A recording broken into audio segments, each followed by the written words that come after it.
Good evening there, everybody. What is happening? Hopefully, y'all are having a wonderful day today.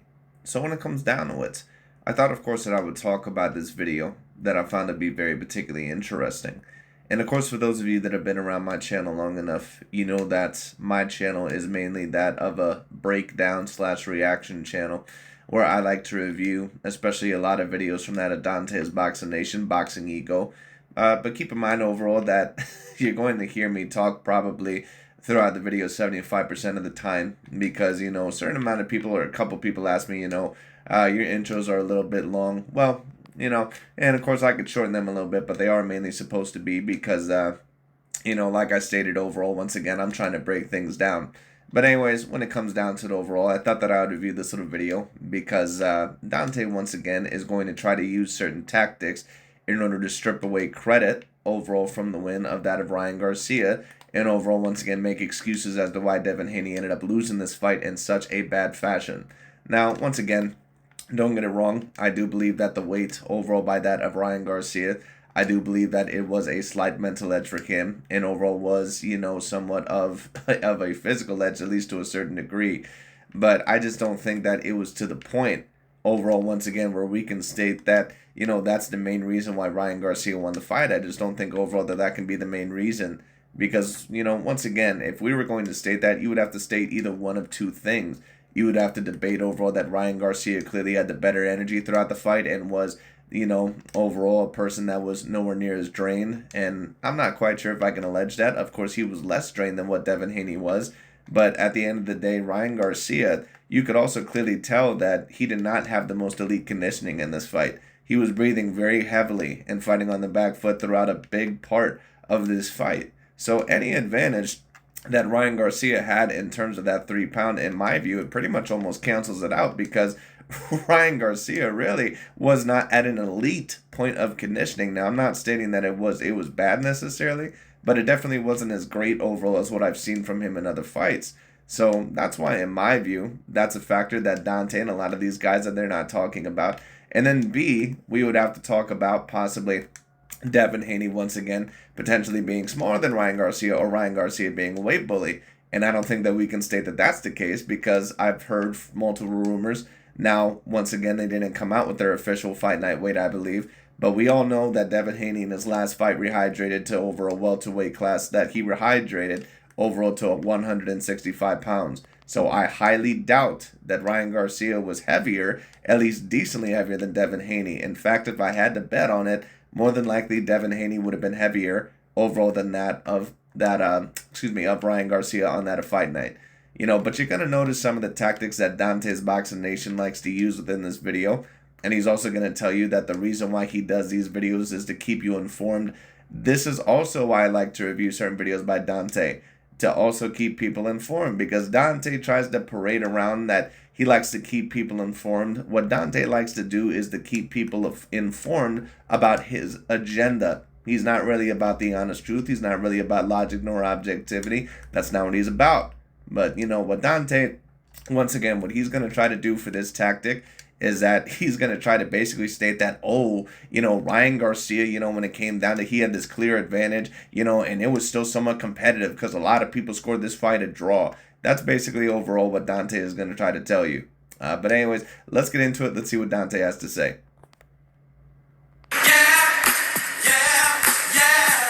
If he moves up and you get through your fight successfully, a lot of people are calling for you to be his next opponent. Would you welcome that opportunity? I would welcome any opportunity, but I mean, especially that one. I think my boxing IQ would reign supreme in that fight. But I think with that would be a very interesting fight. Someone actually asked me. Actually, there was a few people I believe that asked me about that fight. When it came down to it, about the potentiality of there being a Ryan Garcia versus Mario Barrios fight. I think that fight, I think that it would be a very decently great fight, but if I'm Oscar, I would try to get Ryan Garcia to fight a little bit more at 140, but you never know. I mean, the time might be now at 147 because Ryan Garcia could potentially win a vacant title, especially if Crawford just relinquishes his titles, because I don't think Crawford plans to stay there much longer. He also, he wouldn't have. And Mario Barrios states that his boxing IQ would reign supreme in that fight. I mean, there's certain things that could give Mario Barrios the advantage. That's a fight that could go either way.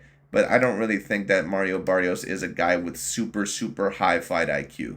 I think that he's a guy that is a relatively smart boxer and a relatively good boxer, but he's about a B grade level boxer. That's pretty much what he is. Even against Keith one-time Thurman, when Thurman probably was not quite at his peak anymore. He pretty much got outboxed every single round. That size advantage, and I think at 147, there's a lot of other fighters that could give him issues just because of that size, like it wouldn't play a part. How great a fight would it be, though, stylistically, between you and Ryan? I think it would be a great fight. It would be very exciting. But like I said, I think overall, my boxing. Ryan, in my view, would have to throw enough within that fight. Ryan Garcia sometimes has a problem not throwing enough and relying a little bit too much on his counter-punching ability and relying a little bit too much on that left hook. He would have to throw enough in that fight. And if he throws enough in that fight, in my view, he would beat Mario Barrios because Mario is he's a decent boxer, but he's not a great one. Now, of course, he could be a big threat to Ryan if Ryan Garcia isn't on his P's and Q's. But Ryan, I think, would have the clear athletic advantage. And, Mario might have, in certain areas, the boxing IQ advantage. But I don't think that Mario is that much of a better boxer than Ryan to where if Ryan really throws enough in that fight to where it would matter. My boxing IQ would give me the edge in that fight. Dante's Boxing Nation, what's going on, guys? So that was Mario Barrios right there talking about a possible fight with Ryan Garcia at 147. Barrios is clearly in the majority when it comes to the boxers that have spoken on this Ryan Garcia versus Devin Haney fight, saying the weight advantage that Ryan Garcia had in the Devin Haney fight would no longer exist if he were to move up to 147. And then the best Mexican fighter in the world today, David Benavidez, he gave his take on Haney. Well, Benavidez is not the best Mexican fighter in the world right now. But, of course, that's Dante's way, once again, of trying to discredit Canelo. And, of course, Canelo Alvarez, he could be trying to make that fight a little bit harder. But at the end of the day, David Benavidez has just not proved enough right now that he's the best Mexican fighter in the world. Once again, it's just very particularly interesting. Remember when Lomachenko was debated as the #1 pound-for-pound fighter, and they just stated he doesn't have enough fights and that he hasn't proved enough. Right, but then when it comes to the fighter that they try to propel, overall, once again, it doesn't really matter what resume or how many fights they have on their record. It's just very particularly interesting. But, they're using David Benavidez right now because not only does David Benavidez and their team give them interviews, but on top of that, they're using him mainly to tear down Canelo. So they need David Benavidez right now. But as soon as David Benavidez becomes a threat to ever potentially becoming the #1 pound-for-pound fighter, the same energy is going to come.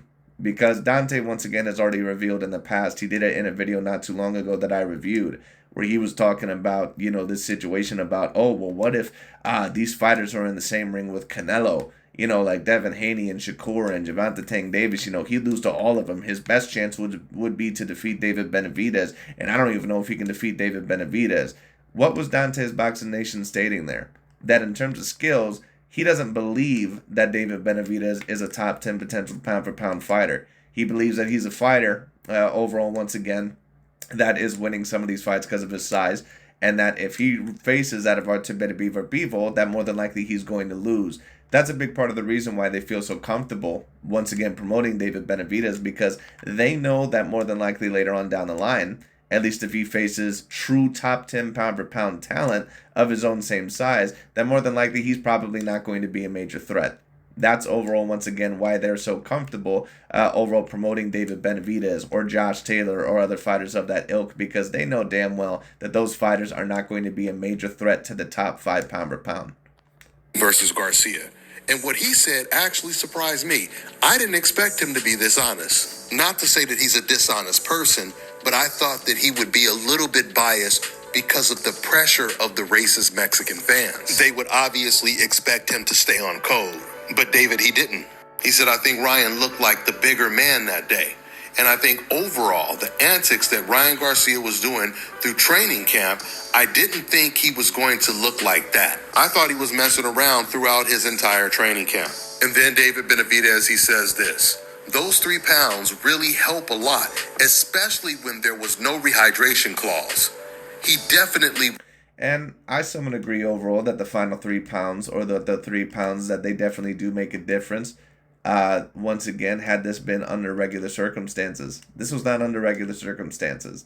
Ryan Garcia, once again, you could tell was not on the same level of conditioning. He was breathing very heavily throughout the mouth, throughout, overall the majority of the second half of this fight.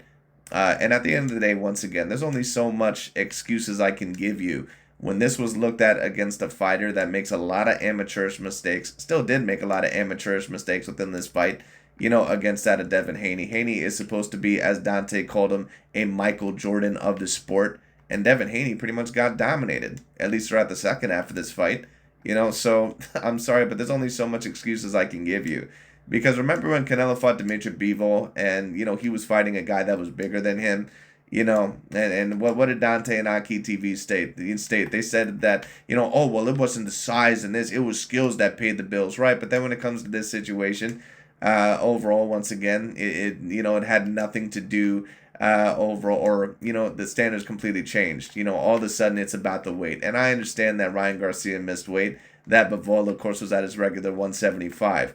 But at the end of the day, when it comes down to it, like I stated, whenever it comes to his favorite fighters, when they lose, there's always excuses. But then when it comes to the fighters that he doesn't give a shit about, or overall, once again, that he needs to lose, then all of a sudden, there's nothing overall. There's no excuses. People are just making excuses as to why that guy lost. The size never comes up or anything else like that, So once again, Dante is one of the most biased reporters out there.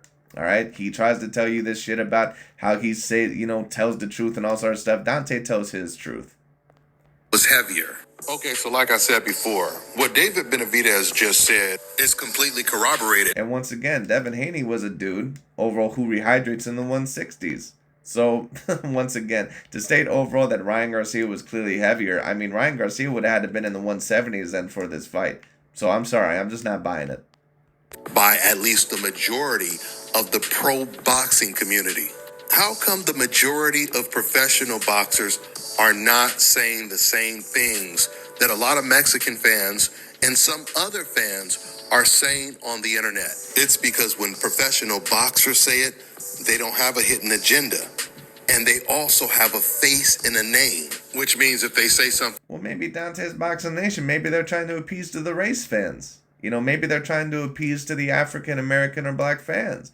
Maybe overall that's what they're doing, because we all know what Dante states whenever, a black fighter like Shakur Stevenson, Javante Tank Davis, Devin Haney, when they state something, the Charler brothers, when they state something positive about Canelo, Fury, or any one of those fighters, he always says they're trying to appease to the race fans, overall, and that they're Uncle Toms and all this other stuff, basically trying to act like, overall, a house dude, a house slave, that's what Dante alleges. But then whenever it comes to someone overall stating something that he agrees with, then all of a sudden they don't have an agenda. And I'm not stating that these guys have an agenda with what they stated. I do believe that they believe in what they were saying. Not saying that some of them don't have agendas, like Timothy Bradley, who clearly doesn't have a good relationship with Ryan Garcia. But, at the end of the day, I understand. But it just wasn't that big enough of a factor to get your ass kicked like that. Especially when Ryan Garcia clearly was probably not at his most elite level of conditioning. Period. And that makes no sense at all. It's going to be documented, because in my comment section, I'm seeing a lot of Mexican fans say it doesn't matter if he cheated or if he had an advantage, because look at how he beat him. Look at how he knocked him down so many times. The fight wasn't even close.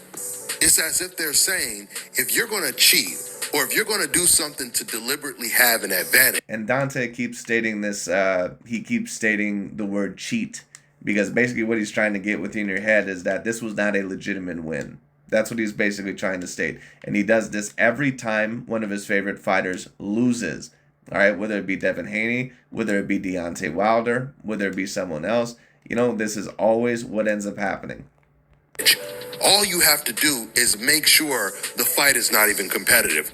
which ironically this fight was competitive because DAZN and many people had the fight scored a draw, which you see overall what Dante is trying to state there. And the reason why he's doing this once again is because if a rematch ever happens between these two, or if Devin Haney once again gets up to the point to where he's still looked at as one of the top 10 pound-for-pound fighters again, people will take a look at this and they'll be like, well, Devin Haney got his ass kicked. And they'll be like, oh, well, Ryan Garcia had a clear weight advantage overall. He was clearly the bigger and less strained guy. And on top of that, it was, a draw, when it comes down to it. So, it's, so once again, that's is what he's trying to do. means they feel that Devin Haney was pretty much winning. Everything that he's trying to do, once again, is to make sure that this win seems illegitimate. That's what he's trying to do. The majority of the rounds that he wasn't getting knocked down in. But what a lot of these fans in particular are... Well, you would have to argue that, in my view, that in order for it to be a draw, that Devin Haney ended up winning 7 rounds. And when I first saw the fight, I could maybe understand. But then when I rewatched it a couple of times, I gave Ryan Garcia 7 rounds. I gave him rounds 1, 6, 7, 8. Then obviously, 10, 11... 10, 11, 12. That's what I personally gave him. Saying is, once again... And I think I forgot, did I forget round 7? I can't remember. Man, if you knock somebody down that many times, you hurt them that many times in a fight, it should be justified that they used an advantage to win the fight. The other defense, Steve... Right, but Dante, once again, this advantage that Ryan Garcia used, it was an advantage for him. But once again, when you talk about the level of conditioning that Ryan Garcia had, and on top of that, the fact that Devin Haney was supposed to be one of the top 10 pound-for-pound guys, and Ryan Garcia was looked at as a guy overall that, was making a lot of amateurish mistakes. I mean, this would basically be like if Canelo Alvarez, at his best at the peak of his career, was fighting that Jaime Munguia, or probably not even Jaime Munguia, someone more similar his size. Because at least Jaime Munguia is clearly bigger than Canelo. Like Devin Haney and Ryan Garcia, they're comparable in size. So it would be like if Canelo Alvarez, if I were to compare it, it would be like, I'm really not even quite sure. It'd be like if he fought Jamal Charlo, and then they came in, 3 or 4 pounds overweight. And then, Canelo Alvarez agrees to it, and then he gets his complete ass whooped. Like, if that were the situation, Dante overall would not be bringing up any of these points. Fans are using is, well, hell, even if he did cheat, even if he did go into the fight with an intended advantage, saying someone else did it is not a defense. You can't commit a crime and say to the judge and the jury, my defense is there are other people that committed this exact same crime.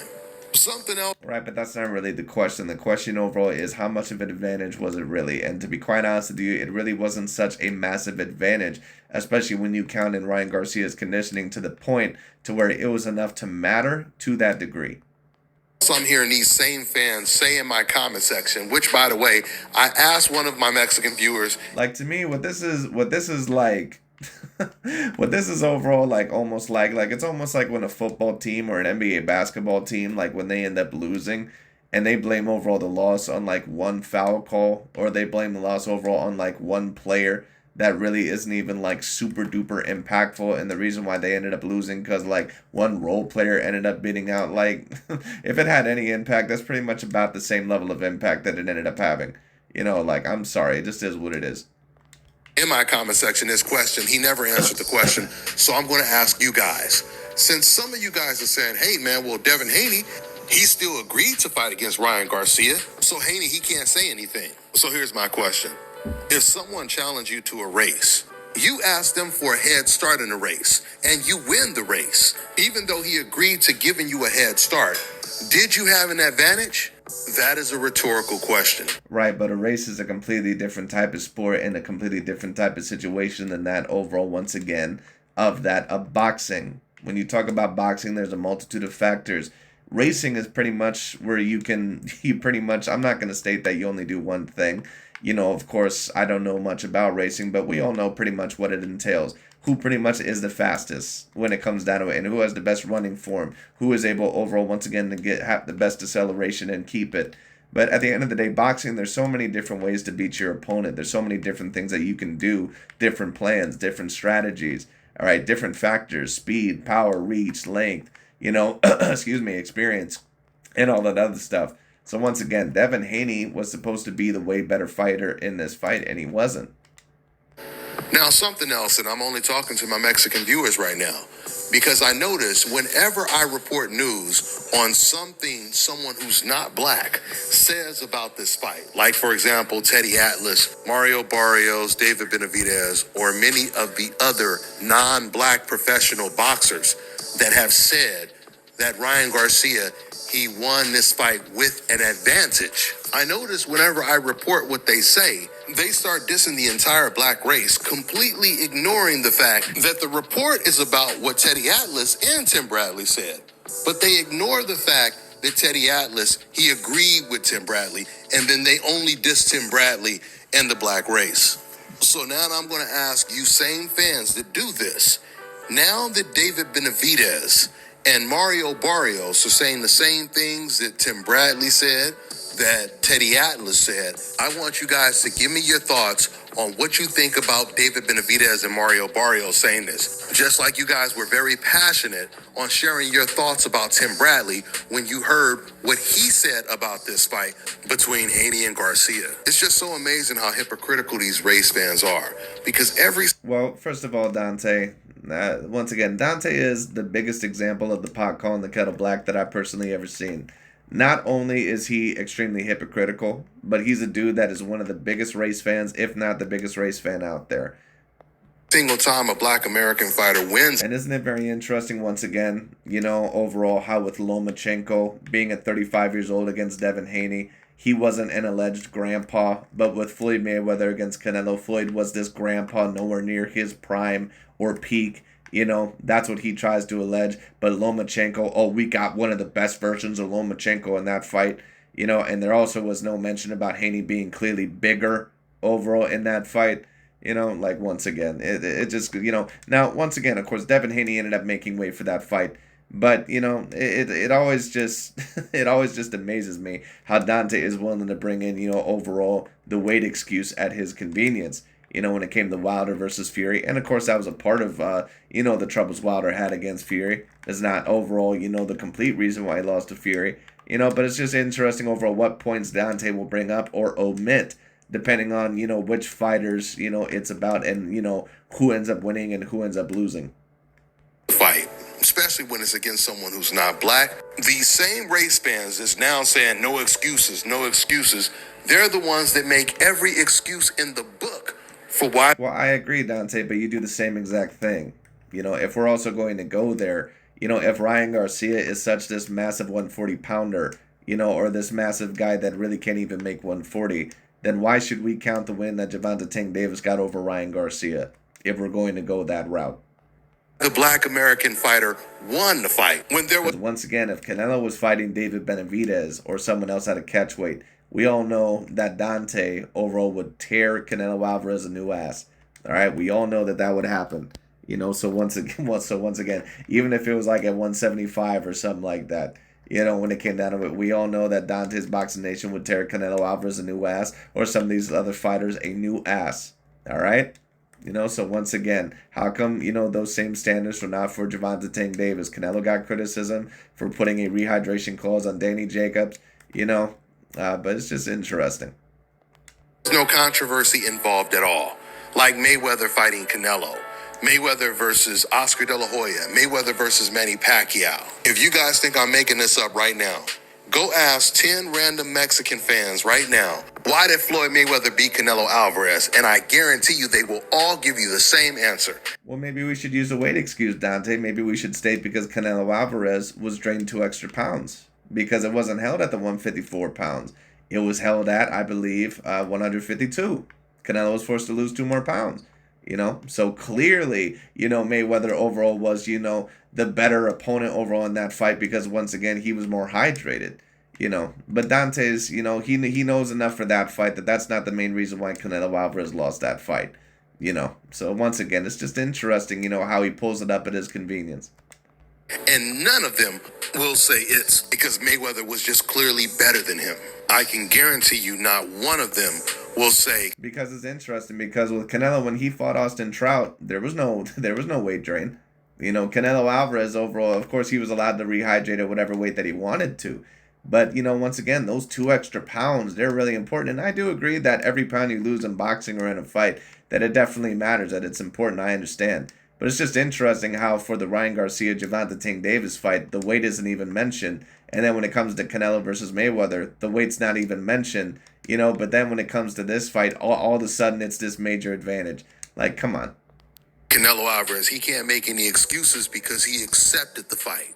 None of them will say you can't give Canelo any excuses because Floyd really beat his ass easy. And this is the beauty of the... Right, and why are you not bringing up the weight thing then, Dante? If the weight thing is that important, and if every pound thing, because Mayweather, overall, he didn't have to lose any weight, because we already know that Floyd Mayweather Jr., that he rehydrates, once again, at about 151 pounds, or somewhere around there. That's where Floyd Mayweather Jr. rehydrates. Of course, Canelo was going to be bigger, but was he maybe not weakened overall by the 2 extra pounds that he had to lose under the 154-pound weight limit?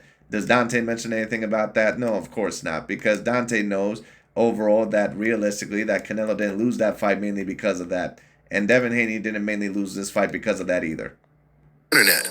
You can go on the internet right now and look at previous documented comments by these race fans when they're talking about the Mayweather versus Canelo Alvarez fight. And you will see every single thing they said, every single excuse they made for why Canelo lost that fight. And right, and we'll see overall every excuse that you make, not only for Devin Haney, but for Deontay Wilder, for him losing to Tyson Fury, and other fighters that you end up liking overall, all the other excuses of why they ended up losing that fight. And when Lomachenko was #1 pound-for-pound fighter, every excuse when he ended up beating Nicholas Walters or Guillermo Rigondeaux or Gary Russell Jr. or any guys like that. You know, so at the end of the day, Dante does the exact same shit. Like, is anyone really falling for this overall, like, oh, these race fans like this holier than thou bullshit? Like, come on. Dante literally is the worst race fan overall, probably the worst racial commentator overall, or racially motivated commentator out of any other boxing channel, period. I'm not just talking about the Mayweather-Canelo fight. I'm talking about plenty of fights. And I've also noticed that these Mexican fans, they've been posting racial slurs about black people just in celebration of Ryan Garcia beating Devin Haney. And I even responded to one of the people in my comment section, this Mexican guy. He had some like real racist message towards the black race. And I said to him, you do realize that a lot of black people are congratulating Ryan Garcia for this win. Not only are they congratulating him, but you have some black people that are actually defending Ryan Garcia's position in this situation. Yes, including Boxing Eagle, Blue Blood Sports TV, and a multitude of other channels, you know. So it isn't just overall, once again, Mexicans, you know, or non-black fans overall that are thinking the same thing overall, that a certain amount of them are saying, stating overall that the 3 pounds didn't have that much of an advantage. And I agree. So you do realize how that makes you look, right? This is what I said to him. Of course, he didn't respond. And I've already heard from some of my friends that they're posting extremely racial comments across the internet, which proves once again, they don't care if you're black and you're defending Ryan Garcia. They look at you. Right, but Dante, you know what? At the end of the day, and of course there's a lot of racist fans and a lot of racial fans in that of boxing, but Dante, where are you when you see overall all these black fans basically trying to tear down Lomachenko or stating a lot of racist or racial stuff overall towards that of Caucasians or that of Latino fighters? Where are you once again to talk about that shit? That's why it's like no one feels bad for this overall, you know, this overall victimization mentality that Dante overall is trying to push. Because he does the same exact shit overall, you know, just like all of the other liberal pro-black cult members do in America. He does this shit where basically he can state whatever he wants to, you know, overall. But then, you know, he can, you know, whenever he needs sympathy to be called upon, whenever something goes wrong, you know, for him, you know, or there's something racially, you know, motivated stated against him or his people, then all of a sudden he wants you to feel bad for him. No, that's not how it works. Same way they look at me, Devin Haney, and anyone that looks like us. I mean, if you really think about it, you would think that black people would be Mexicans' biggest allies, because a lot of black people congratulate Mexicans when they win or lose. Remember when Canelo lost to Bivol? You had Clarissa Shields and many other black people that were on the internet. Right, Dante, and where were you? Where were you overall stating overall once again that, well, you know what, Canelo Alvarez, he ended up losing to Dimitri Bivol, but Canelo's not really a natural 175-pounder. Where were you in that conversation? You stated that the weight and the size didn't matter. So how come all of a sudden it matters so much within this fight? And stop hating on Canelo Alvarez. How many boxers have come out to say stop hating on Devin Haney? When it comes, and some people may state, well, Dimitri Bivol was at his weight class as what he regularly is. And that's understandable. Devin Haney, he had to drain himself. But at the end of the day, Devin Haney looked perfectly fine to me in his last fight, where he rehydrated 25 pounds over the damn weight limit. He looked perfectly fine in that fight. So you're telling me that he was that much more drained within this fight? To me, that just doesn't make any more sense.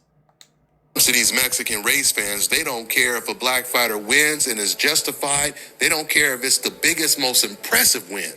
They never go on the internet and congratulate or praise a black American boxer when he beats someone that's not black, no matter how impressive the win was. In fact, the one Mexican friend. And a lot of what you do, Dante's Boxing Nation, is making excuses and to make it seem illegitimate overall when a non-black American fighter ends up beating one of your favorite non-black American fighters. That's usually what you end up doing. Now, every once in a while, he will give them credit overall, when basically he doesn't have any choice when it comes down to the overall, but a lot of the times he will make excuses, like with Wilder and Tyson Fury, or this fight right here. And that I do have that is completely anti-racist, which is why he's considered a friend. He told me that after Davis knocked out Ryan Garcia, he went to work talking about the fight with his coworkers. Well, what is anti-racist to you, Dante's Boxing Nation? Is it someone like Aki TV that clearly is like a wigger white boy? Of course, he's Arab, he is, that of whatever the hell he is. I think he's from Yemen, overall when it comes down to it. Is it someone overall that wishes that they would be black, so they feel that they have to appease overall, once again, that of the black fan base when it comes down to it? Is that someone that you're talking about being completely anti-racist? And once again, if you guys believe that Dante is not stating overall racist or racial things overall behind overall closed doors, you're sadly mistaken. Like, these guys overall, they have conversations on the phone all the time. You can just imagine the things overall that they're stating overall behind closed doors. They were all calling him an N-word lover just because he said he knew that Davis was going to win the fight. And just think about this. Gervonta was one of the many black fighters that was praising Canelo Alvarez. And that did not change the way they felt about Davis. They still felt the same way about Davis. They don't care if you agree with them or disagree with them. I got to wrap this video up, but I'm going to close out with saying this. If you guys pay attention to my logo, it says the whole truth. The truth has never been based on what people... Which it really shouldn't say that. It should say my truth, overall, or the pro-black cult truth. That's really overall, overall what it really should say. The black truth, because that's pretty much what Dante's complete motivation is. He isn't about the whole truth. He isn't about keeping the same standards. He's not about logic nor objectivity. He's not for any of those things, period. Want to hear. It has always been intended to keep people informed, keep people aware. For example, yes, and that's exactly why I like to review guys like Dante's Boxing Nation, because he will tell you overall that he's doing this to keep you informed. What he's doing is to keep you informed on what he wants you to believe, just like a regular politician. They want to keep you informed, but they only want to keep you informed on what they want to keep you informed about, not overall on the complete picture, not on the complete situation. You don't know how to read, someone teaches you how to read, now you become way more informed. You know what's going on. You become far more aware. With that being said, I'm going to wrap this video up. That's all I got for now, guys. I'm on to the next one. But anyways, that's pretty much about it for this video. I just thought that I would talk about that because, once again, you're going to see Dante's Boxing Nation's tactics overall for this fight. He's going to basically try to make it seem like this was an illegitimate win. This is what he always does overall when it comes to a fighter that he really likes. Especially when he claims them to be a quote-unquote Michael Jordan of the sport. There's always some sort of excuse, but it is what it is. Anyways, that pretty much is about it for today. But once again, you'll see Dante's tactics and what he's trying to do. Overall, he does this, a lot of the times when some of his favorite fighters end up losing. But anyways, when it comes down to it, once again, that's pretty much about it for today. Thank you all so much for watching, and we'll see where this goes.